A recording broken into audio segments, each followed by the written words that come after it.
በአንደኛው ክፍለ ዘመን ሴቶች የሚሸጡበት ገበያ አለ ወይ? ወይንስ ከስሙ ጀርባ ሌላ ትርጉም አለ? ዛሬ በተለያዩ ዓለማችን አካባቢዎች የሚገኙትን አስገራሚ የትዳር አጋር መፈለጊያ ገበያዎችን እንቃኛለን። አብራችሁን ቆዩ። ፕሮግራሙን ወደ እናንተ ማደርሰው እኔ ኤፍሬም ታጠቅ ነኝ። ለቻናላችን አዲስ የሆናችሁ ተመልካቾቻችን ቻናላችንን ላይክ፣ ሼር፣ ሰብስክራይብ በማድረግ ተጨማሪ ቪዲዮዎች እንዲደርሷችሁ ማድረግ ትችላላችሁ። አብራችሁን ቆዩ።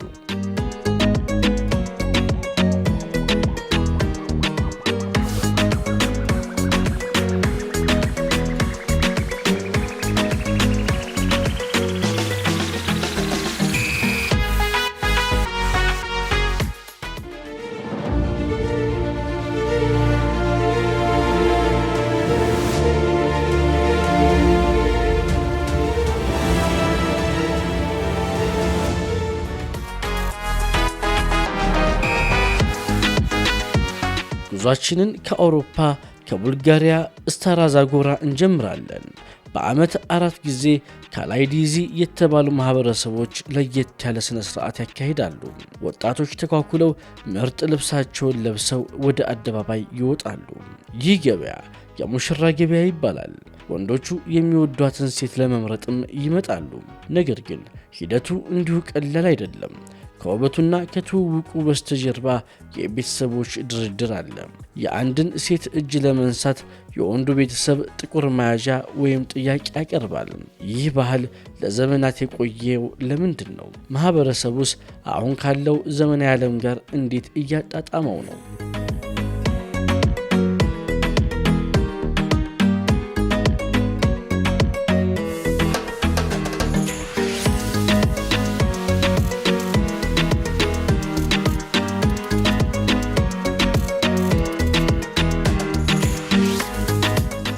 ደግሞ ወደ እስያ እናምራ። በቪየትናም ሰሜናዊ ክፍል ላዮፓን የተባለ ቦታ የፍቅር ገበያ በመባል ይታወቃል።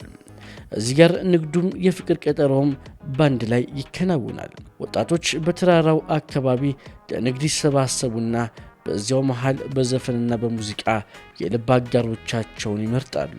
ሽያጭ የለም፣ ፍቅርና ባህል ብቻ። በሌላ በኩል ደግሞ ወደ ቻይና ስንሄድ ሁኔታው ይለወጣል። በሻንግሃይ ፓርኮች ውስጥ ወጣቶቹ ሳይሆኑ ወላጆች ናቸው ገበያ የሚወጡት። ልጆቻቸው ስራ በዝቶባቸው የትዳር አጋር መፈለጊያ ጊዜ ሲያጡ ወላጆች የልጆቻቸውን መረጃ ወይም ፎቶ፣ ስራና ገቢ በወረቀት ላይ ጽፈው እንደ ማስታወቂያ ሰቅለው ለልጆቻቸው ሙሽራ ይፈልጋሉ።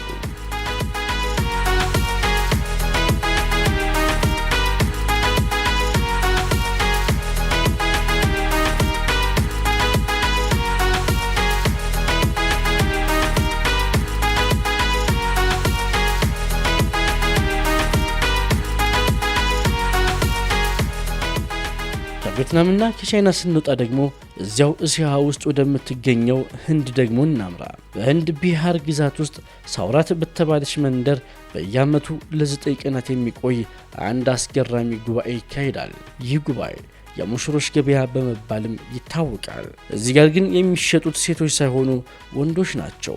ማይቲል ብርሃሚን በሚባለው ማህበረሰብ ዘንድ ሙሽራ መሆን የሚፈልጉ በመቶዎች የሚቆጠሩ ወንዶች በዛፍ ስር ተቀምጠው ቤተሰቦቻቸው ድርድር እስኪያጠናቅቁ ይጠብቃሉ። እዚህ ገበያ ላይ ፓንጂካርስ የሚባሉ የባህል መዝገብ ጠባቂዎች አሉ። እነሱም የወንዱና የሴቷ ቤተሰቦች የቅርብ ዝምድና እንደሌላቸው በዘር ግንዳቸው አረጋግጠው ፍቃድ ይሰጣሉ። የሴቷ ቤተሰቦች በገበያ ውስጥ በመዘዋወር ለልጃቸው የሚሆን ሙሽራ ይመርጣሉ። የወንዱ የትምህርት ደረጃ፣ ስራና የቤተሰብ ክብር ለድርድሩ ትልቅ ዋጋ ይሰጠዋል። ስምምነት ላይ ከተደረሰ ወዲያውኑ የጋብቻ ስነ ስርዓት እንዲከናወንም ይደረጋል። ይህ ባህል በዘመናዊ ትውልድ ዘንድ አነስተኛ እየሆነ ቢመጣም አሁን ድረስ በሺዎች የሚቆጠሩ ሰዎች የቀድሞ አባቶቻቸውን መንገድ ለመከተል ወደዚህ ስፍራ ይተማሉ።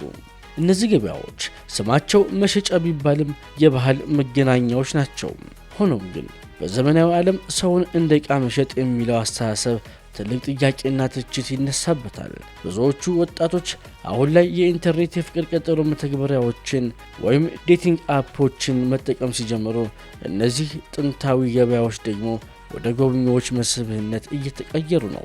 ታዲያ ባህልን ጠብቆ ማቆየትና የሰው ልጅ ክብር ማስጠበቅ እንዴት አብሮ ይሄዳል? የዛሬው ፕሮግራማችን ይህን ይመስል ነበር። ስለ ቡልጋሪያ፣ ቪየትናምና ቻይና እንዲሁም የህንድ የትዳር ገበያዎችን ተመልክተናል። በሚቀጥለው ሳምንት በሌላ አስገራሚ ነገር የምንገናኝ ይሆናል። ፕሮግራሙን አዘጋጅቼ ያቀረብኩላችሁ እኔ ኤፍሬም ታጠቅ ነበርኩኝ። ለቻናላችን አዲስ የሆናችሁ ተመልካቾቻችን ቻናላችንን ላይክ፣ ሼር፣ ሰብስክራይብ በማድረግ ተጨማሪ ቪዲዮዎች እንደርሷችሁ ማድረስ ያላችሁ። መልካም ጊዜ